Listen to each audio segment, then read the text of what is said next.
গণ অভ্যুত্থান বিরোধী শক্তির চক্রান্ত স্বৈরাচার বিরোধী ঐক্য আরও মজবুত করেছে প্রধান উপদেষ্টার মন্তব্য। সংস্কার ও নির্বাচনের প্রস্তুতি একই সঙ্গে চলবে। আমলাতন্ত্র এখনও ফ্যাসিবাদের কাঠামোতে, বলেছেন মির্জা ফখরুল। আওয়ামী সচিবরা চিহ্নিত, নেওয়া হবে ব্যবস্থা, জানালেন তথ্য উপদেষ্টা। দ্রুত সংস্কারের তাগিদ বিশিষ্টজনদের। শেখ হাসিনা ও জয়ের বিরুদ্ধে $300 মিলিয়ন পাচারে প্রমাণ পেয়েছে মার্কিন গোয়েন্দা সংস্থা FBI।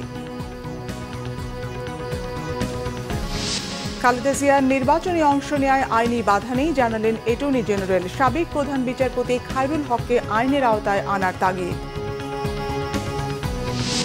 সচিবালয়ে আগুনের ঘটনা তদন্তে 8 সদস্যের কমিটির কাজ শুরু। আলামত সংগ্রহে সিআইডির ফরেনসিক ইউনিট।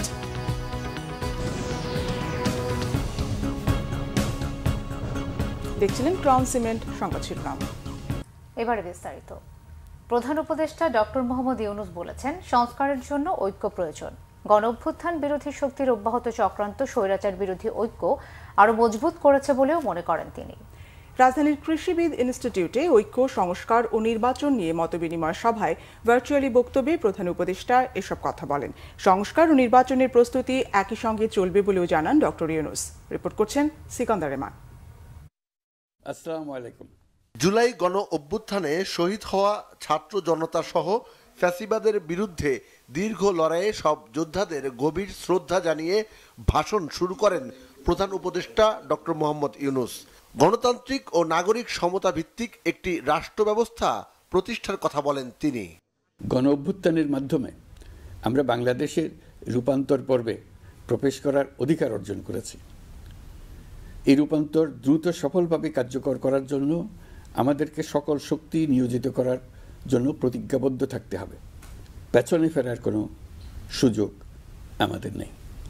আমাদের এই কাঙ্ক্ষিত রূপান্তরের লক্ষ্য হবে সকল ধরনের বৈষম্য অবসানের রাজনৈতিক আয়োজন নিশ্চিত করা। সংস্কারের কাজটা নাগরিকদের জন্য সহজ করতে 15টি সংস্কার কমিশন গঠনের কথা স্মরণ করিয়ে দিয়ে ডক্টর ইউনূস বলেন, প্রতিবেদনগুলো জানুয়ারি মাসে পাওয়া যাবে। কমিশনের সুপারিশ নিয়ে নিজের মনোভাবও তুলে ধরেন সরকার প্রধান। সংস্কার ও নির্বাচনের প্রস্তুতি একই সঙ্গে চলতে থাকবে। নির্বাচনের প্রস্তুতির কাজ মূলত নির্বাচন কমিশনের। নাগরিকদের নির্বাচনের তারিখ না পাওয়া পর্যন্ত এই প্রক্রিয়ায় সময় দিতে হয় না। কিন্তু সংস্কারের কাজে সকল নাগরিককে অংশগ্রহণ করতে হবে। যারা ভোটার তারা তো অংশগ্রহণ করবেনই, তার সঙ্গে যারা ভবিষ্যতে ভোটার হবেন তারাও সর্বাত্মকভাবে সংস্কারের কাজে নিজেদেরকে নিয়োজিত করুন। দেশে এমন অর্থনীতি গড়ে তুলতে হবে যেটা সব নাগরিকের জন্য সম্পদের ও সুযোগের বৈষম্যহীনতার নিশ্চয়তা দেবে বলে জানান প্রধান উপদেষ্টা। এমন রাজনৈতিক ও রাষ্ট্রীয় পরিবেশ থাকবে যেখানে সংখ্যালঘু সংখ্যাগুরু এই পরিচিতি অবান্তর হয়ে পড়বে। সবার একটিই পরিচয়, আমি বাংলাদেশের নাগরিক এবং রাষ্ট্র আমাকে আমার সকল অধিকার প্রদান করতে বাধ্য। রাষ্ট্রের কাছে এবং অন্য নাগরিকের কাছে আমার অন্য কোনো পরিচয় দেবার প্রয়োজন হবে না, যেখানে ব্যক্তিবন্দনার কোনো সুযোগ থাকবে না। দেশের ভেতরে বা বাইরে প্রভুভৃত্যের কোনো সম্পর্কের সুযোগ থাকবে না। নির্বাচনের পথে এগিয়ে যেতে দ্রুত ঐক্যমত প্রতিষ্ঠা করে সংস্কারের কাজগুলো শেষ করার কথাও জানান প্রধান উপদেষ্টা। সিকান্দার রেমান, বাংলাভিশন, ঢাকা। গুরুত্বপূর্ণ সংস্কারটুকু করে নির্বাচন দেওয়া দরকার বলে মনে করেন বিএনপি মহাসচিব মির্জা ফখরুল ইসলাম আলমগীর। তিনি বলেন, গণতন্ত্র চর্চা ছাড়া চাপিয়ে দিয়ে কোনো অর্জন সম্ভব নয়। এদিকে জামাত ইসলামের সেক্রেটারি জেনারেল মিয়া গোলাম পরোয়ার বলেছেন, মতের ভিন্নতা থাকলেও জাতীয় ঐক্যের ব্যাপারে প্রশ্ন তোলার সুযোগ নেই। দুর্নীতির ভয়াবহতার কথা উল্লেখ করলেন অর্থনীতিবিদ দেবপ্রিয় ভট্টাচার্য। আর উপদেষ্টা আদিলুর রহমান খান বলেছেন, ফ্যাসিবাদের ব্র্যান্ড দূর করে নতুন বাংলাদেশ তৈরি করতে ঐক্য ও সংস্কার চায় মানুষ। রিপোর্ট রিশাদ নাসরুল্লাহ। ফ্যাসিবাদ বিলুপ্তির মাধ্যমে গণতান্ত্রিক বাংলাদেশের যাত্রায় সংবিধান সংস্কার নির্বাচন বিষয়ক সংলাপের আয়োজন করে ফোরাম ফর বাংলাদেশ স্টাডিজ। সর্বজনীন মানবাধিকার থাকতে হবে। সংলাপে বিশিষ্টজনরা বলেন, রাজনৈতিক ফায়দার কথা ভাবলেও দলগুলো দেশের মানুষের কথা ভাবছে না। মানুষের আস্থা তৈরির মাধ্যমেই কার্যকর সংস্কার করা প্রয়োজন। ফ্যাসিবাদ বিরোধী ঐক্য বিনষ্টের চেষ্টা চলছে বলে অভিযোগ তাদের। সংস্কার খুব বড় স্বপ্ন, ঐক্য তার জন্য দরকার। নির্বাচনে যেতে হবে, কিন্তু তার আগে মানুষকে স্বস্তি দিতে হবে। উপরে আলোচনা করেন মানুষের জীবন জীবিকা, নিরাপত্তার কথা ভুলে যাবেন না। সেটা থাকলেই মানুষ ধৈর্য ধরে আমাদের সকলের সাথে থাকবে। রাজনীতিবিদদেরও এই উপলব্ধিটা আনতে হবে। বাংলাদেশের মানুষের মধ্যে, রাজনৈতিক দলসমূহের মধ্যে, সৃষ্টিশীল মানুষের মধ্যে একটি ইস্পাত কঠিন ঐক্য গড়ে উঠেছে, কিন্তু যেটি হচ্ছে এবং চলছে সেটা হলো ঐক্য বিনষ্টের চেষ্টা চলছে। আমি মনে করি রাষ্ট্র সংস্কার, অবশ্যই আমি কেতাবি কথায় যাচ্ছি না, কিন্তু আমি খুব মেঠো বাংলায় বলতে চাই যে আমাদের মানসিকতার সংস্কার প্রয়োজন। বিএনপি মহাসচিব বলেন, সংস্কারের ব্যাপারে বিএনপি অনেক আন্তরিক। বলেন, সময় যত যাবে সংকট তত বাড়বে। সংস্কার পক্ষে আমরা প্রথম থেকে, দুর্ভাগ্য আমাদের যে এখন কিছু কিছু বক্তব্য আসছে যে বিএনপি সংস্কার চায় না, নির্বাচন চায়। এই কথাটা সঠিক নয়। আমরা বারবার করে বলছি যে আমরা প্রয়োজনীয় সংস্কারটাকে শেষ করতে, ন্যূনতম যে সংস্কার প্রয়োজন একটা নির্বাচন করার জন্য, গ্রহণযোগ্য নির্বাচন করার জন্য, সেই সংস্কারটুকু করে আমরা নির্বাচনে যেতে চাই। যত বেশি সময় যাবে আমার কাছে মনে হয়, আমাদের কাছে মনে হয় যে সমস্যাগুলো তত বাড়বে। আসল জায়গায় তো প্রবলেম তো অন্য জায়গায়। আপনি এগুলো ইমপ্লিমেন্ট করবেন কাদের দিয়ে? আপনার প্রশাসন, গভর্নমেন্ট মেশিনারি, সেই গভর্নমেন্ট মেশিনারি তো পুরোপুরি ভাবে এখনো ফ্যাসিবাদের আপনার মধ্যে আছে, এতটুকু পরিবর্তন হয়নি। জামায়াতের সেক্রেটারি জেনারেল বলেন, সংস্কার এবং জাতীয় ঐক্যমতের ভিত্তি তৈরি হওয়া উচিত। জানান, কাঙ্ক্ষিত সংস্কারের পরে জামায়াত নির্বাচন দেখতে চায়। রাষ্ট্রের সমস্ত অর্গান পলিটিসাইজ হয়েছে এবং করাপ্ট হয়েছে। এটা একটা অন্তর্বর্তীকালীন সরকারের পক্ষে সবকিছু সংস্কার করা সম্ভব নয়। It will take time. কিন্তু একটা সুষ্ঠু নির্বাচনের জন্য যে সংস্কারগুলো মিনিমাম প্রয়োজন সেগুলো সম্পন্ন করতে সুযোগ দিতে হবে। তারপরে একটা অবাধ, নিরপেক্ষ, ক্রেডিবল, ফ্রি এবং ফেয়ার একটা ইলেকশন সম্ভব। সেই নির্বাচন যুক্তিসঙ্গত সময়ের জন্য যতটুকু লাগে আমরা জামাত ইসলামী সেই সময় দিতে অন্তর্বর্তীকালীন সরকারের জন্য প্রস্তুত আছি। সংলাপে জুনায়েদ সাকি বলেন, বাংলাদেশে ফ্যাসিস্ট বন্দোবস্ত তৈরি করা হয়েছিল, তাই সরকার পরিবর্তন নয়, রাষ্ট্র ব্যবস্থায় পরিবর্তন আনতে হবে। এখানে আমরা এমন একটা ক্রস রোডে দাঁড়িয়ে আছি যেটাতে ঐক্য খুব জরুরি। আমরা কেউ কাউকে, রাজনৈতিক প্রতিদ্বন্দ্বিতা থাকবে একটা গণতান্ত্রিক ব্যবস্থায়, কিন্তু গণতান্ত্রিক ব্যবস্থার যে রাজনৈতিক প্রতিদ্বন্দ্বিতা ক্ষমতা নিয়ে, সেটা যদি একটা নিয়মের মধ্যে না ঘটে সেটা আমাদেরকে ধ্বংসের মধ্যে জায়গায় নিয়ে যাবে। সেই উপলব্ধিটা রাজনৈতিক পার্থক্য সত্ত্বেও রাজনৈতিক শক্তির মধ্যে থাকা দরকার। যদি রাজনৈতিক পার্থক্য সত্ত্বেও এই ঐক্যের জায়গায় আমরা একমত হতে না পারি, তাহলে বাংলাদেশ আমরা এই জায়গাটাতে পৌঁছাতে পারবো না। অন্তর্বর্তী সরকারের উপদেষ্টা আদিলুর রহমান বলেন, অসমাপ্ত জাতীয় মুক্তির সংগ্রাম থেকে সরে যাওয়ার সুযোগ নেই। খালি ঐক্যের কথা বললাম কিন্তু প্রতিহতর জন্য তৈরি থাকলাম না। নিয়ন্ত্রণটা ছেড়ে দিবেন না। যখন নিয়ন্ত্রণ ছেড়ে দিবেন আপনাদের হাতের বাইরে চলে যাবে। এই ঐক্য, সংস্কার এবং নির্বাচন সংক্রান্ত আলোচনায় কিন্তু তার পিছনের চিন্তাটা যেন থাকে, আমরা কিন্তু একটা অসমাপ্ত জাতীয় মুক্তি সংগ্রামকে সমাপ্ত করার জায়গায় এসে দাঁড়িয়েছি। আমরা কিন্তু একটা ফ্যাসিবাদের বাংলাদেশ ব্র্যান্ডকে পরাজিত করে আজকের বাংলাদেশে দাঁড়িয়েছি। আমরা যে বাংলাদেশ চাই সেই বাংলাদেশে যেন কখনোই আর ফ্যাসিবাদ ফেরত না আসে, কারণ ফ্যাসিবাদের উদ্দেশ্যই হচ্ছে বারে বারে ফেরত আসার চেষ্টা করা। সংলাপে নতুন গণতান্ত্রিক পথের যাত্রায় দলমতের পার্থক্য সরিয়ে জনগণের চাহিদার ভিত্তিতে জাতীয় ঐক্যের বিকল্প নেই বলেও মনে করেন বক্তারা। 15.5 বছর। রিশান নাসরুল্লাহ, বাংলাভিশন, ঢাকা। যারা আন্দোলনের নামে চাকরিবিধি লঙ্ঘন করছে তাদেরকে ছাড় না দেওয়ার হুঁশিয়ারি তথ্য সম্প্রচার উপদেষ্টা নাহিদ ইসলামের। আর মধ্য জানুয়ারিতে সংস্কার কমিশনগুলোর প্রতিবেদন পাওয়ার পরই সবার সাথে আলোচনা করে পরবর্তী রূপরেখা নির্ধারণ করার কথা জানান আরেক উপদেষ্টা Mahfuz Alam. Forum for Bangladesh studies আয়োজিত সংলাপের দ্বিতীয় অধিবেশনে তারা এসব কথা জানান। রাজনৈতিক স্থিতিশীলতা আনতে দ্রুত সংস্কার শেষ করার তাগিদ সংলাপে অংশ নেয়া রাজনৈতিক দল ও সুশীল সমাজের প্রতিনিধিদের। শুভ মাহফুজের রিপোর্টে বিস্তারিত। আওয়ামী সরকারের পতনের পর অন্তর্বর্তী সরকারের সময়ে যখন রাজনৈতিক ঐক্য, নির্বাচন ও সংস্কার বারবার আলোচনার কেন্দ্রবিন্দু, ঠিক তখনই এমন সংলাপের আয়োজন করে ফোরাম ফর বাংলাদেশ স্টাডিজ।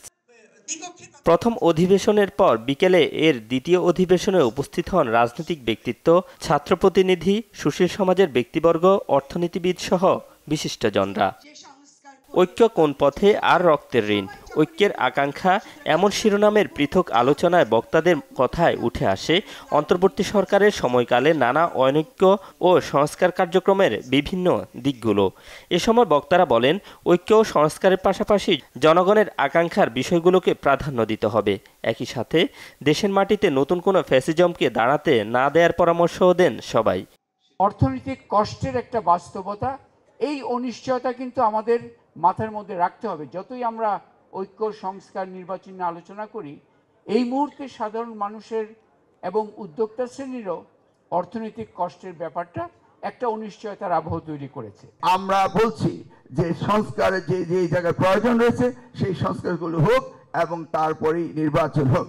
কিন্তু নির্বাচনের রোড ম্যাপের ব্যাপারে আমি একজন প্রার্থী হিসেবে বলতে পারি যে আমরা সকলেই জানতে চাই কখন কোন সময় নির্বাচন হবে। এত আয়োজন সত্ত্বেও সমাজের অনেকেই খুব গভীর উদ্বেগের সঙ্গে লক্ষ্য করছেন যে কোনো পর্যায় থেকে ব্যক্তি স্বার্থে কিংবা গোষ্ঠী স্বার্থে কিংবা মতাদর্শের দ্বন্দ্বের কারণে কিংবা লোভ লালসার কারণে এক ধরনের অনৈক্যের সুর শোনা যায়।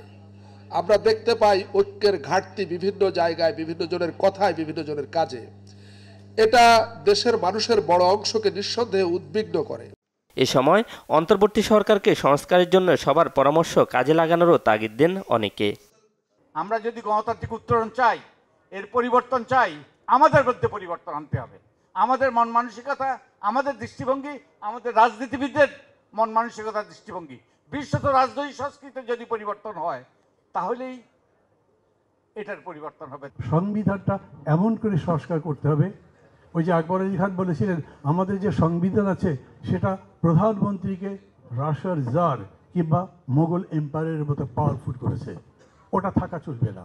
তো সেই পরিবর্তন করবার জন্য কী করা দরকার, সেইখানেও দেখেন বিতর্কের নিষ্পত্তি হওয়া কিন্তু কঠিন। যখনই সংস্কারের প্রশ্ন আসে, যখনই নির্বাচনের প্রশ্ন আছে, তখন আমাদের মধ্যে প্রতিদ্বন্দ্বিতা আছে, প্রতিযোগিতা আছে। পরিবার বলা হয়, পরিবারের মূলনীতি যদি ভালোবাসা হয়, নির্বাচনের মূলনীতি হচ্ছে প্রতিদ্বন্দ্বিতা, স্বার্থ। বিশেষ করে যখন নিচের তলায় যাব অর্থনৈতিক ক্ষেত্রে, সেখানে হচ্ছে শ্রেণী স্বার্থ। সংলাপে পরিবেশ, বন ও জলবায়ু পরিবর্তন বিষয়ক উপদেষ্টা সৈয়দা রিজওয়ানা হাসান বলেন, সংস্কারের বিষয়ে সবাই একমত হলে একে অন্যকে প্রতিপক্ষ ভাবার সুযোগ নেই। আর আন্দোলনের নামে চাকরিবিধি লঙ্ঘনকারীদের বিরুদ্ধে ব্যবস্থা নেয়ার হুঁশিয়ারির কথা জানান তথ্য ও সম্প্রচার উপদেষ্টা নাহিদ ইসলাম। যারা এরকম আন্দোলনের নামে চাকরিবিধি লঙ্ঘন করছে তাদের বিরুদ্ধে অবশ্যই ব্যবস্থা নেওয়া হবে। বিগত রেজিমের যারা আমলারা লুকিয়ে আছে নানাভাবে এখনও, তাদেরকেও আমরা চিহ্নিত করেছি এবং বিভিন্ন পত্রপত্রিকা এসেছে, তাদের বিরুদ্ধেও খুবই দ্রুতই পদক্ষেপ নেওয়া হবে। কি কি সংস্কার প্রয়োজন, কে করবে, কতদিনের মধ্যে হবে এবং কি করলে এটা কার্যকরী হবে, আমার মনে হয় আগামী দিনগুলোতে নরমে গরমে সেই সিদ্ধান্তগুলোই আসলে আমাদেরকে নিতে হবে। কিন্তু এইবার যদি আমরা সংস্কারের প্রশ্নে পিছপা হই, তাহলে আমি মনে করি না দেশের রাজনৈতিক যে স্টেবিলিটিটা আসার দরকার সেই স্টেবিলিটিটা আসবে। সংস্কার কমিশনগুলোর প্রতিবেদন পাওয়ার পরেই সবার সাথে আলোচনা করে পরবর্তী রূপরেখা নির্ধারণ করার কথা জানান আরেক উপদেষ্টা মাহফুজ আলম। সরকার থেকে কোনো ডিসিশন একপাক্ষিকভাবে নেওয়া হবে না, বরং ওই কমিশনের প্রস্তাবনাগুলো নিয়ে আবারও রাজনৈতিক দলগুলোর সাথে একটা কনসালটেশন ফোরাম হবে এবং কতটুকু সংস্কার আসলে সম্ভব এবং কোনটা মধ্যমেয়াদী কোনটা দীর্ঘমেয়াদী এটা নিয়ে আলোচনা করার পরে তখন আগামী জানুয়ারি ফেব্রুয়ারিতে তখন এটা স্পষ্ট হবে জনগণের সামনে এবং রাজনৈতিক দলগুলোর সামনে যে আমাদের প্রায়োরিটি কি, প্রায়োরিটি সংস্কারগুলো কি কি এবং আমরা কি করতে পারি। গণ অভ্যুত্থান পরবর্তী নতুন বাংলাদেশ গঠনের সুযোগ কাজে লাগাতে ঐক্যের বিকল্প নেই বলে মনে করেন আলোচকরা। ঐক্যমত্যতে পৌঁছতে পারবো বলে আমি খুব সিরিয়াসলি বিশ্বাস করি। শুভ মাহফুজ, বাংলা ভিশন, ঢাকা। সাবেক প্রধানমন্ত্রী শেখ হাসিনা ও তার ছেলে সজীব ওয়াজেদ জয়ের বিরুদ্ধে $300 মিলিয়ন পাচারের প্রমাণ পেয়েছে মার্কিন গোয়েন্দা সংস্থা FBI। মার্কিন সংস্থাটির কর্মকর্তাদের বরাতে শুক্রবার গ্লোবাল ডিফেন্স কর্পের প্রতিবেদনে বলা হয়, সজীব ওয়াজেদ জয়ের নামে হংকং এবং কেম্যান দ্বীপপুঞ্জের বিভিন্ন ব্যাংক অ্যাকাউন্ট ব্যবহার করে নিউ ইয়র্ক, ওয়াশিংটন ডিসি এবং লন্ডন ব্যাংকে অর্থ স্থানান্তরিত করার তথ্য পাওয়া গেছে। FBI তাদের লন্ডন প্রতিনিধির মাধ্যমে বিষয়টি নিশ্চিত করেছে এবং গুরুতর আর্থিক অনিয়ম ও অর্থ পাচারের প্রমাণ পেয়েছে। এই ঘটনা অনেকাংশেই সত্য বলে মন্তব্য করেছেন দুর্নীতি দমন কমিশনের চেয়ারম্যান মোহাম্মদ আব্দুল মোমেন। এর আগে গেল 9 সেপ্টেম্বর FBI এর একটি প্রতিনিধি দল বাংলাদেশের দুর্নীতি দমন কমিশনের মানি লন্ডারিং অ্যান্ড লিগ্যাল ইউনিটের মহাপরিচালক সহ সংশ্লিষ্ট কর্মকর্তাদের সঙ্গে কমিশনের সদর দপ্তরে বৈঠক করেন। ওই বৈঠকে বিপুল পরিমাণ দলিল বাংলাদেশের কাছে হস্তান্তর করা হয়।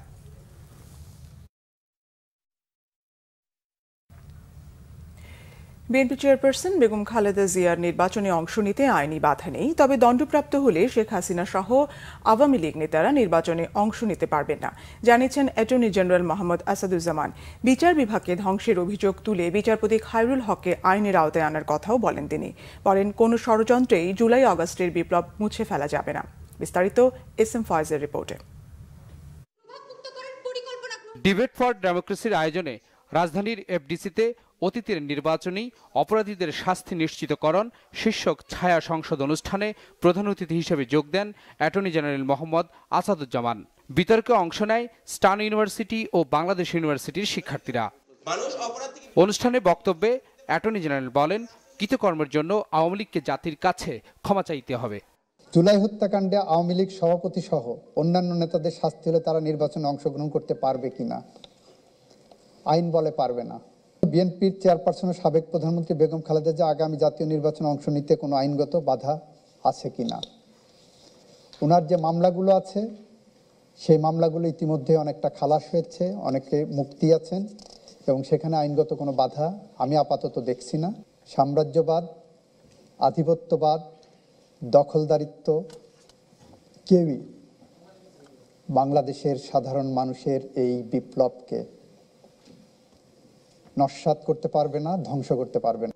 বিচার বিভাগ ধ্বংসে ভূমিকা রাখা বিচারকদের আইনের আওতায় আনার পরামর্শ দেন তিনি। যেভাবে বিচার বিভাগকে ধ্বংস করেছেন তা বাংলাদেশের স্বাধীনতা সার্বভৌমত্বকে বিপন্ন করেছে, সংবিধানকে ধ্বংস করেছে এবং সে কারণে তাকে অবশ্যই বিচারের মুখোমুখি হওয়া উচিত। শুধু খায়রুল হক না, এর সাথে আরও কিছু বিচারপতি, কুলাঙ্গার বিচারপতি ছিলেন, তাদেরও বিচার হওয়া দরকার। একটি অবাধ, সুষ্ঠু, নিরপেক্ষ ও বিশ্বাসযোগ্য নির্বাচনের বিকল্প নেই বলে মনে করেন ডিবেট ফর ডেমোক্রেসির চেয়ারম্যান হাসান আহমেদ চৌধুরী কিরণ। আমি দাবি রাখতে চাই। SM ফয়েজ, বাংলা ভিশন, ঢাকা। সচিবালয়ে আগুনের ঘটনায় 2টি তদন্ত কমিটি কাজ শুরু করেছে। ঘটনাস্থল পরিদর্শন ও তথ্য উপাত্ত সংগ্রহ করা হচ্ছে। তদন্ত শেষ না হওয়া পর্যন্ত নিশ্চিত করে বলা যাচ্ছে না অগ্নিকাণ্ডে নাশকতার বিষয়টি। এমন তথ্য জানিয়েছেন ফায়ার সার্ভিস অ্যান্ড সিভিল ডিফেন্সের মহাপরিচালক ব্রিগেডিয়ার জেনারেল মোহাম্মদ জাহেদ কামাল। শুক্রবার সচিবালয়ে নতুন তদন্ত কমিটির বৈঠক শেষে বের হয়ে এসব কথা জানান তিনি। আরও জানাচ্ছেন দীপন দেওয়ান। সচিবালয়ে 7 নম্বর ভবনের 3 জায়গায় একই সময়ে আগুনের ঘটনা এই প্রথম। যদিও এই ভবনটিতে কোনো ধরনের অগ্নি ঝুঁকি ছিল না। শুক্রবার সকালে সেখানে গিয়ে দেখা যায় আগুনের ক্ষত নিয়ে ঠায় দাঁড়িয়ে আছে ভবনটি। আগুনের ঘটনা তদন্তে স্বরাষ্ট্র মন্ত্রণালয়ের সিনিয়র সচিবকে আহ্বায়ক করে 8 সদস্যের কমিটি গঠন করা হয়। শুক্রবার সকালে কমিটির সবাই ঘটনাস্থল পরিদর্শন করেন। সিআইডির ফরেনসিক টিম ঘটনাস্থল থেকে বিভিন্ন আলামত সংগ্রহ করেন। সচিবালয়ে বৈঠকও করে তদন্ত কমিটি। আগুনের ঘটনা নাশকতা কিনা এমন প্রশ্নের জবাবে ফায়ার সার্ভিসের মহাপরিচালক বললেন, এ বিষয়ে এখনই মন্তব্য নয়। আমাদের তদন্তের কাজ শুরু হয়েছে, এতটুকুই। আমাদের আজকে বসেছিলাম এইটাই, এর বেশি কিছু বলার নাই। তদন্ত শেষ হলে আপনারা বাকিটা হয়তো জানানো যাবে, বাট এখন তদন্তের কাজ চলছে। সবাইকে অনেক ধন্যবাদ। শনিবার 3টায় আবারও তদন্ত কমিটি সচিবালয়ে ঘটনাস্থল পরিদর্শন ও বিভিন্ন বিষয় নিয়ে বৈঠক করবেন বলেও জানানো হয়। দীপন দেওয়ান, বাংলা ভিশন, ঢাকা। অগাস্ট থেকে ডিসেম্বর এই 5 মাসের ছোট যাত্রায় নানা চড়াই উতরাই পেরোতে হয়েছে ডক্টর মোহাম্মদ ইউনূসের নেতৃত্বাধীন অন্তর্বর্তী সরকারকে। ভঙ্গুর অর্থনৈতিক কাঠামো পুনর্নির্মাণ, ফ্যাসিস্ট হাসিনা সরকারের বিচার, দেশের মানুষের পুঞ্জীভূত দাবি দেওয়ার আন্দোলন মোকাবেলা করতে হয়েছে সরকারকে। বছরের শেষান্তে নির্বাচনের আংশিক রোডম্যাপ ঘোষণা করলেও ভোট ব্যবস্থা ও মোর্চে ধরা রাজনীতির সংস্কার নিয়ে টানাপোড়েন ছিল অন্তর্বর্তী সরকারের চলমান মেয়াদ জুড়েই। সরকারের পথ চলার কথা তুলে ধরছেন রিশান নাসরুল্লাহ। ছাত্র জনতার গণ অভ্যুত্থানে 5ই আগস্ট স্বৈরশাসক শেখ হাসিনার পতনের পর 8 আগস্ট যাত্রা শুরু করে অন্তর্বর্তী সরকার। নোবেল বিজয়ী অধ্যাপক ডক্টর মোহাম্মদ ইউনূসের নেতৃত্বে শপথ নেয় সরকারের উপদেষ্টা পরিষদ। যাত্রার শুরুতেই পুলিশ বাহিনীকে পুনর্গঠনের চেষ্টা শুরু হয়। চলতি বছরের 9 আগস্ট দেশের 361টি থানার সীমিত কার্যক্রমের মধ্য দিয়ে সাধারণ মানুষের নিরাপত্তা নিশ্চিতে মাঠে ফেরে পুলিশ বাহিনী। পাশাপাশি পরিস্থিতি বিবেচনায় নির্বাহী ক্ষমতা দেওয়া হয় মাঠে থাকা সেনাবাহিনীকে। দায়িত্ব নেয়ার প্রথম সপ্তাহে বিচারপতিদের অপসারণের দাবিতে ছাত্র আন্দোলন সামাল দিতে হয় সরকারকে। প্রধান বিচারপতির পদত্যাগে নতুন প্রধান বিচারপতি নিয়োগ দেওয়া হয়। চলতে থাকে ফ্যাসিস্ট সরকারের মন্ত্রী, সংসদ সদস্য ও প্রভাবশালী ব্যক্তিদের গ্রেপ্তার।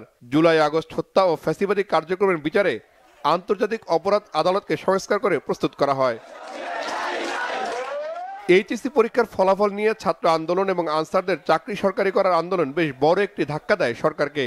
এসব আন্দোলনে পতিত আওয়ামী লীগ সরকারের ষড়যন্ত্রের তথ্য থাকা এবং শিক্ষার্থীদের উপর আনসারদের হামলার পর তা কঠোরভাবে মোকাবেলা করে অন্তর্বর্তী সরকার। তবে লাগাম টানা যায়নি দাবি দেওয়া আদায়ের আন্দোলনে।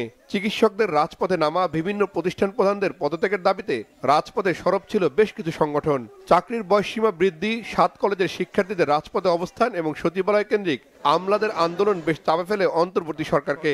একই সময়ে মোকাবেলা করতে হয়েছে পল্লী বিদ্যুতের আন্দোলন এবং পার্বত্য এলাকার অস্থিরতাও। দাবি দেওয়ার নানামুখী আন্দোলনের পাশাপাশি যাত্রার শুরুতে প্রাকৃতিক দুর্যোগও মোকাবেলা করতে হয়েছে অন্তর্বর্তী সরকারকে। সব ধরনের দুর্যোগ মোকাবেলায় অন্তর্বর্তী সরকারের প্রতি সহায়তা ছিল দেশের সাধারণ মানুষেরও।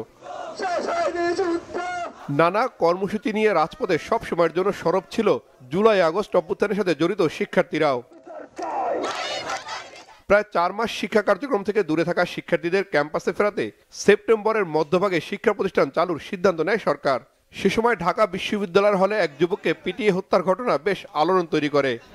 অন্তর্বর্তী সরকারের সবচেয়ে বেশি চ্যালেঞ্জ ছিল তৈরি পোশাক খাতকে ঘিরে দেশি বিদেশি ষড়যন্ত্র মোকাবেলা, হিন্দুত্ববাদী সংগঠন ইসকনের আন্দোলন প্রশমিত করার পাশাপাশি বাংলাদেশকে ঘিরে ভারতের অপপ্রচারকেও বেশ ভালোভাবেই সামাল দিয়েছে ইউনূস সরকার। শ্রমিক অস্থিরতা কমিয়ে উৎপাদনমুখী করা হয়েছে তৈরি পোশাক খাতকে।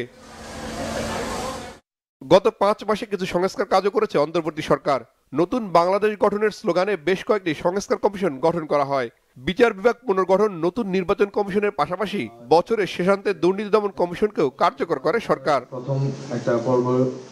স্বল্প মেয়াদে রাজনৈতিক সংস্কারকে ঘিরে প্রধান উপদেষ্টার নেতৃত্বে দলগুলোর সাথে একাধিকবার আলোচনা অনুষ্ঠিত হয়েছে। সরকারের কাছে সংস্কারের নানা প্রস্তাব উপস্থাপন করে নির্বাচনের সুনির্দিষ্ট তারিখ দাবি ছিল দলগুলোর। সংস্কার আর নির্বাচন নিয়েই সরকার ও রাজনৈতিক দলের মধ্যে তৈরি হয় টানাপোড়েন। বিজয় দিবসে প্রধান উপদেষ্টার ভাষণে নির্বাচনের সম্ভাব্য সময়ের ঘোষণা এলেও তাতে পুরো সন্তুষ্ট নয় রাজনৈতিক দলগুলো। আয়োজন করার ব্যাপারে বরাবর আপনাদের কাছে মহাগণ অভ্যুত্থানের মধ্য দিয়ে গঠিত ডক্টর ইউনূস সরকারের কাঁধে শুধু দেশ পরিচালনা নয়, বর্তেছে সুন্দর বাংলাদেশ গড়ার পথরেখা তৈরির দায়িত্ব। নোবেল বিজয়ী ডক্টর ইউনূস ও তার উপদেষ্টারা জনপ্রত্যাশা পূরণে কতটা সফল হবে তা সময়ই বলে দেবে। রিশাদ নাসরুল্লাহ, বাংলা ভিশন, ঢাকা। ফ্যাসিবাদী সরকারের পতনের পর মানুষের অধিকার প্রতিষ্ঠার জন্য দ্রুত গণতান্ত্রিক সরকার প্রতিষ্ঠা করা প্রয়োজন বলে মন্তব্য করেছেন বিএনপির স্থায়ী কমিটির সদস্য নজরুল ইসলাম খান। সন্ধ্যায় বিএনপি চেয়ারপারসনের গুলশান কার্যালয়ে এলডিপি নেতাদের সঙ্গে বৈঠক অনুষ্ঠিত হয়। বিএনপি মহাসচিব মির্জা ফখরুল ইসলাম আলমগীর ও এলডিপির মহাসচিব রেদওয়ান আহমেদ সহ দলটির নেতারা বৈঠকে অংশ নেন। বৈঠক শেষে নজরুল ইসলাম খান সাংবাদিকদের জানান, গণতান্ত্রিক সরকার যত দ্রুত হবে তত বেশি ভালো হবে। তিনি বলেন, দীর্ঘ লড়াই সংগ্রামের ধারাবাহিকতায় জুলাই আগস্টের অভ্যুত্থানের ফ্যাসিবাদী সরকারের পতন হয়। তিনি বলেন, মানুষের অধিকার প্রতিষ্ঠার জন্য এখন গণতান্ত্রিক সরকার প্রতিষ্ঠা করা জরুরি।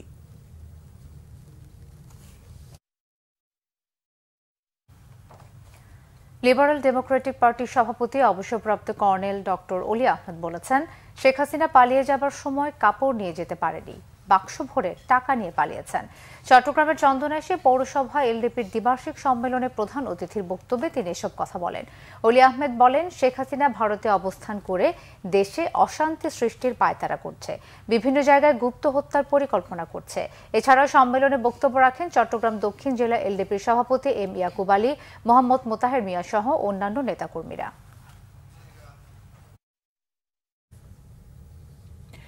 একদল চাঁদাবাজি করে পালিয়েছে, আরেক দল চাঁদাবাজি করুক, তা হতে দেওয়া হবে না। চাঁদাবাজির মতো ঘৃণিত কাজ না করতে নেতাকর্মীদের নির্দেশ দিয়েছেন জামাতের আমির ডাক্তার শফিকুর রহমান। শুক্রবার সকালে যশোর কেন্দ্রীয় ঈদগাহে জামাতের কর্মী সম্মেলনে প্রধান অতিথির বক্তব্যে তিনি এই মন্তব্য করেন। জামাতের আমির আরও বলেন, ফ্যাসিস্ট সরকারের পতন হলেও এখনও দেশে তাদের সিন্ডিকেট ঘুরে বেড়াচ্ছে। দ্রুত এই সিন্ডিকেট ভাঙতে হবে। দেশে সংখ্যালঘু সংখ্যাগুরু বলে কিছু নেই মন্তব্য করে শফিকুর রহমান বলেন, সবাই এই দেশের নাগরিক। এখানে মুসলিম, হিন্দু, বৌদ্ধ, খ্রিস্টান সবাই মিলেমিশে বসবাস করতে হবে। তথাকথিত মেগা প্রকল্পের দরকার নেই জানিয়ে অর্থ উপদেষ্টা ডক্টর সালেউদ্দিন আহমেদ বলেছেন, দেশে যতগুলো মেগা প্রকল্প রয়েছে তা এখন রিভিউ করা হচ্ছে। এক জায়গায় 2 থেকে 3 হাজার কোটি টাকা ব্যয় করা হয়, অন্য জায়গায় কোনো কিছুই করা হয় না। সন্ধ্যায় চট্টগ্রাম বিভাগের ঊর্ধ্বতন কর্মকর্তাদের সাথে মতবিনিময় সভায় তিনি এসব কথা বলেন। অর্থ উপদেষ্টা বলেন, এখন মাঝারি থেকে ছোট প্রকল্পে দেখে শুনে বিনিয়োগ করা হবে, যাতে কর্মসংস্থান তৈরির পাশাপাশি সরকারের আয়ের পথ তৈরি হয়। সালেউদ্দিন আহমেদ বলেন, ব্যাংক অর্থনীতির নার্ভের মতো। ব্যাংকের অবস্থান এখন একটু ভালো হচ্ছে। কিছু লোকের bank account Bangladesh bank fridge করে রেখেছে বলেও জানান অর্থ উপদেষ্টা। জুলাই শহীদ স্মৃতি ফাউন্ডেশনের সাধারণ সম্পাদক সার্জিস আলম বলেছেন, বৈষম্য বিরোধী ছাত্র আন্দোলন ও জাতীয় নাগরিক কমিটি কোনো রাজনৈতিক প্ল্যাটফর্ম না, আগামীতেও হবে না। জাতীয় নাগরিক কমিটি বৈষম্য বিরোধী ছাত্র আন্দোলন থেকে একটি দায়িত্ব নিয়েছে। পঞ্চগড়ে জাতীয় নাগরিক কমিটির মতবিনিময় সভায় তিনি এসব কথা বলেন। সার্জিস বলেন, আগামীর বাংলাদেশে যে সরকারই আসুক, জবাবদিহিতায় জাতীয় নাগরিক কমিটি প্রেশার ক্রিয়েট গ্রুপ হিসেবে কাজ করবে। আগামীতে বাংলাদেশের লিডারশিপ তৈরির কথাও বলেন তিনি। এছাড়াও সার্জিস বলেন, শেখ হাসিনা গত 16 বছর কিছু অবকাঠামো উন্নতি দেখিয়ে তার ভেতরে যত অপকর্ম আছে তা করেছে। আরো কিছু খবর নিয়ে এখন একটি ডেস্ক রিপোর্ট। অন্তর্বর্তী সরকার বাংলাদেশকে একটি নান্দনিক ব্যবস্থায় সুপ্রতিষ্ঠিত করবে বলেছেন মৎস্য ও প্রাণী সম্পদ উপদেষ্টা Farida Akter. Centre of inclusive বাংলাদেশের চেয়ারম্যান মেজবাহুল ইসলামের সভাপতিত্বে ও নারী সংগঠন উইনের যৌথ আয়োজনে মত বিনিময় সভায় প্রধান অতিথির বক্তব্যে তিনি একথা বলেন। অনুষ্ঠানে প্রধান বক্তা বাংলাদেশ সমাজ কল্যাণ সমিতির প্রেসিডেন্ট তাহমিনা আক্তার নারী ক্ষমতায়নের উপর গুরুত্ব আরোপ করেন। অনুষ্ঠানে আরও বক্তব্য রাখেন সাবেক সচিব কাশেম মাসুদ, রাজনৈতিক গবেষক প্রকৌশলী লিমন লোকমান, সাবেক নাট্যাভিনেত্রী প্রফেসর ফ্লোরা সরকার, মডেল লাইফ স্টক অ্যাডভান্সমেন্ট ফাউন্ডেশনের চেয়ারম্যান ডাক্তার সালমা সুলতানা, আইনজীবী social activist barrister Sadia Arman. অনুষ্ঠানে 30 জনকে উদ্যোক্তা ও সমাজকর্মী হিসাবে সম্মাননা স্মারক দেওয়া হয়। কুমিল্লা কবি পরিষদের তৃতীয় প্রতিষ্ঠা বার্ষিকী ও গুণীজন সম্মাননা প্রদান অনুষ্ঠান হয়েছে রাজধানীতে।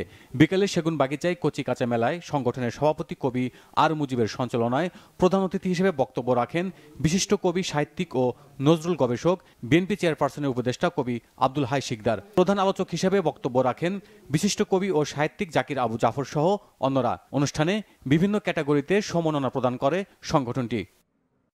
রাষ্ট্র বিনির্মাণে তারেক রহমানের 31 দফা বাস্তবায়নে আলোচনা সভা হয়েছে ফরিদপুরে। বিকালে সদর উপজেলার মাতচর ইউনিয়নের চণ্ডীপুরে হরিসভার মাঠে এতে অংশ নেয় সর্বস্তরের জনগণ। সভায় প্রধান অতিথি ছিলেন জাতীয়তাবাদী যুব দলের সাবেক সহসভাপতি মাহবুবুল হাসান পিঙ্কু ভূঁইয়া। এ সময় তিনি বলেন, শেখ হাসিনা দেশ ছেড়ে পালিয়ে যাওয়ার পরে তার দোসররা দেশের অস্তিত্বের উপর একের পর এক আঘাত করে চলেছে। সাবেক প্রধানমন্ত্রী খালেদা জিয়ার রোগ মুক্তি কামনায় দোয়া মাহফিল ও কম্বল বিতরণ করা হয়েছে মুন্সিগঞ্জের শ্রীনগরে। এতে উপস্থিত ছিলেন জাতীয় নির্বাহী কমিটির স্বেচ্ছাসেবক বিষয়ক সম্পাদক মীর শরাফত আলী সপু। মহান বিজয় দিবস কাপ ক্রিকেট টুর্নামেন্টের ফাইনাল খেলা ও পুরস্কার বিতরণী হয়েছে মুন্সিগঞ্জের লোহজংয়ে। বড় মোকাম হাসপাতাল মাঠে টুর্নামেন্টের আয়োজন করে গাউদিয়া ইউনিয়নের হারিদিয়া যুব সমাজ। প্রধান অতিথি হিসেবে উপস্থিত ছিলেন বিএনপির যুগ্ম মহাসচিব অ্যাডভোকেট আব্দুল সালাম আজাদ। আরাফাত রহমান কোকো স্মৃতি ফুটবল টুর্নামেন্ট ফাইনাল খেলা হয়েছে পিরোজপুরে। বিকালে বালক উচ্চ বিদ্যালয় মাঠে ফাইনালে অংশ নেয় পিরোজপুর উদয়কাঠি যুব সংঘ এবং বাগেরহাট শরণখোলা ক্রীড়া চক্র। এতে উপস্থিত ছিলেন জেলা বিএনপির আহ্বায়ক অধ্যাপক আলমগীর হোসেন সহ অন্যরা। জমকালো আয়োজনে জিয়া ক্রিকেট টুর্নামেন্ট শেষ হয়েছে সিলেটে। 4 জেলার ক্রিকেটারদের নিয়ে গঠিত হয় লাল দল ও সবুজ দল। দুপুরে উদ্বোধনী অনুষ্ঠানে সভাপতিত্ব করেন বাংলাদেশ ক্রিকেট বোর্ডের সাবেক পরিচালক Abdul Kayum Chowdhury. Bangla vision news desk. সংবাদ শেষ করব। ক্রাউন সিমের শিরোনামগুলো আরো একবার জানিয়ে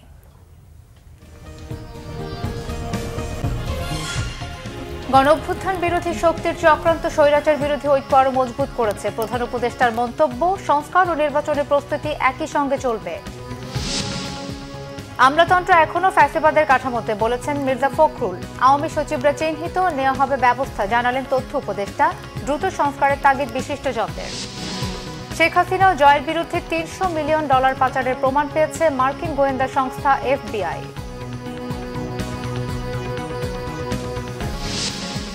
খালেদা জিয়ার নির্বাচনে অংশ নেয় আইনি বাধা নেই, জানালেন অ্যাটর্নি জেনারেল। সাবেক প্রধান বিচারপতি খায়রুল হককে আইনের আওতায় আনার তাগিদ। সচিবালয়ে আগুনের ঘটনা তদন্তে 8 সদস্যের কমিটির কাজ শুরু। আলামত সংগ্রহে সিআইডির ফরেনসিক ইউনিট।